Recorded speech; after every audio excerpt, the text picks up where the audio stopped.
Imagine this. You have been raising your children, putting them first, making many sacrifices, and now as you become older you choose to live near them. Maybe even directly next door. Sounds perfect, not bad at all. You envision Sunday feasts, last-minute trips, and the solace of family around. The ideal strategy seems to be this one. But hang on, what if I told you that the worst mistake of your life may be living near your children in old age? Though that seems startling, hang with me. By the end of this movie, you will see why, for your family as well as yourself, being too close to your adult children in later years might have unexpected results. So be seated and let's explore this. Seeking family connection in later years. Many people define old age as yearning for warmth, stability, and familial connection. Especially as life starts to slow down, it is natural to desire to be close to the people you most love. As we will show though, closeness to your children does not necessarily translate into a greater quality of life as you age. The adage, "the family that lives together stays together," is one we have all heard. Is that usually accurate though? When the connection you so yearns begins to erode the boundaries of personal space, independence, and family dynamics, could living too near your kids strain your relationships more than it relieves? 1. The fantasy of unwavering support. Many times we believe that being physically near to our elderly children would give the assistance required. We picture they will always be there to assist us when we most need it. Actually though, is that the case? Although family members can assist during times of need, living nearby does not ensure that aid will always be accessible or consistent. Actually, having your kids close by might lead to a situation where they get too busy or burdened with their own life to be able to help you as you anticipated.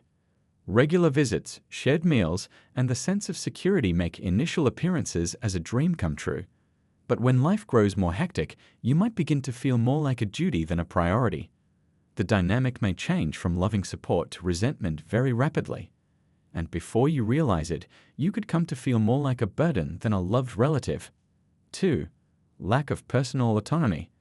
Potential loss of personal freedom is one of the most important hazards of living too near to your children. Growing older makes it simple for one to get into a pattern whereby their offspring make decisions for you even if they do not plan to. When you live close by, they might feel compelled to intervene and help in ways that compromise your autonomy. They could insist, for instance, on controlling your money, selecting your hobbies, or even dictating your wardrobe or food. Although they might think they are operating in your best interest, the continuous meddling can strip you of your dignity and self-reliance.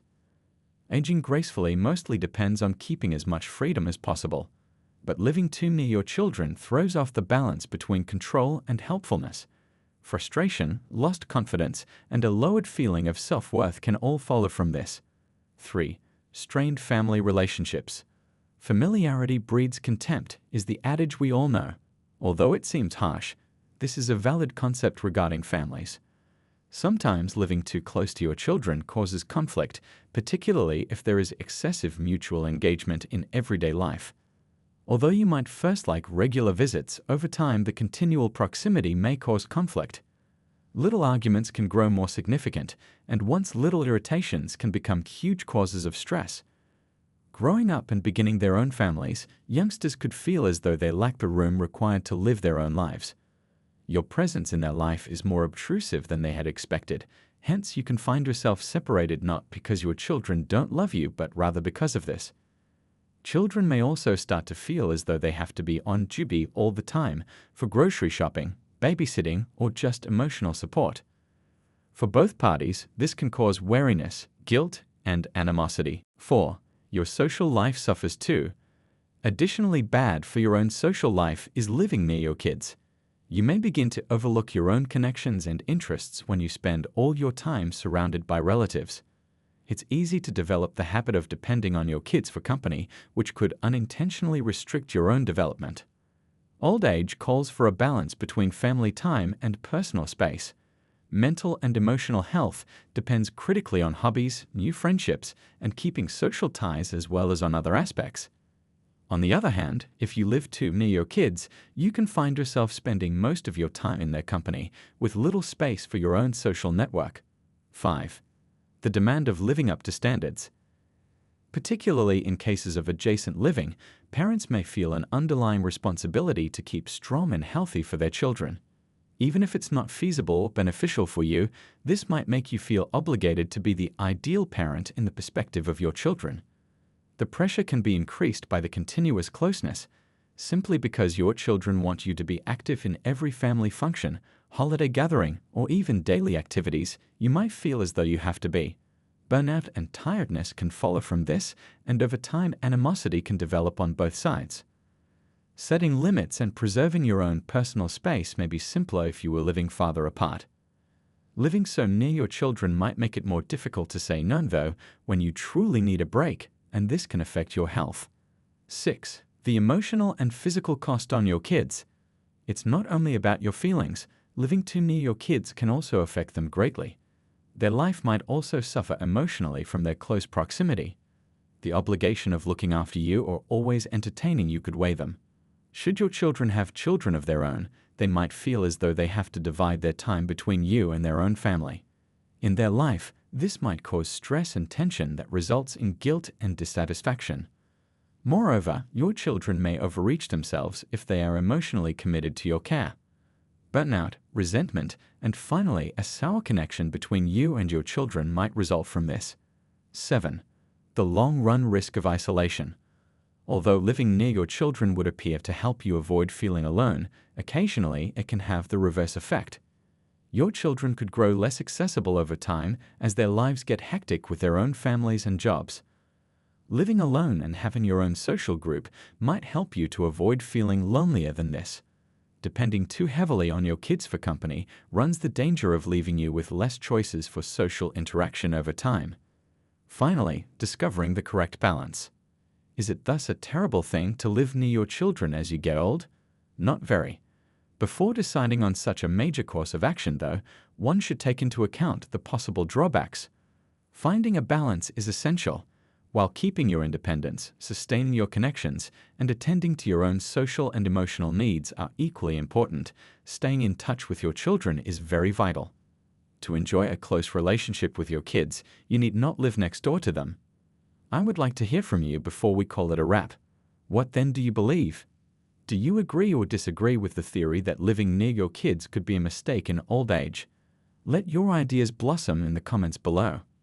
If you found this video useful, subscribe for more stuff, and leave a 1 if you enjoyed it or 2 if you believe I could make it better. I really enjoy your responses. Thank you for seeing. Keep in mind that the key to life is to strike the appropriate mix. Have you ever found yourself stopping and wondering, did they really just say that? During a discussion, everybody has gone there. But what if the things we say help to define our intellect, our reputation, and our wisdom as seen by others? Today's video will go over 11 things an educated person never says. These lines can convey the erroneous impression or imply a lack of knowledge independent of the context. We'll dissect them, figure out why they're ill-informed, and provide some more smart substitutes. Let us, however, strike an agreement before we get into this. Should you find this video helpful, drop a 1 below to indicate your liking of it, and give it 2 if you wish us to generate additional material like this or enhance already existing ones. Let's leap in right now. 1. I already know that. Let us begin with one of the most often used sentences in a discussion. The instant someone says, I already know that, it's not only a passing remark, but also a declaration that closes off chances for education. Saying this creates a wall that shuts off fresh ideas and brushes aside the views or experiences of others. A knowledgeable individual knows that learning something fresh is constantly ongoing. Even if it's only a little bit of the jigsaw, every interaction offers an opportunity to acquire additional knowledge. When someone presents information, instead of discounting it with I already know, try listening more deliberately. Sometimes the way data is presented might open a viewpoint we never considered before. The smart substitute. That's interesting. Tell me more. Alternatively, I didn't know that. Thanks for sharing. 2. I'm not bothered by it. Some individuals withdraw themselves right away by claiming, it's not my problem, when things go wrong or when obstacles develop. This saying captures a lack of accountability and duty. It reveals that one is not ready to help others or solve problems. A knowledgeable individual is aware that typically issues are related. Eventually, what appears like someone else's problem might affect us as well.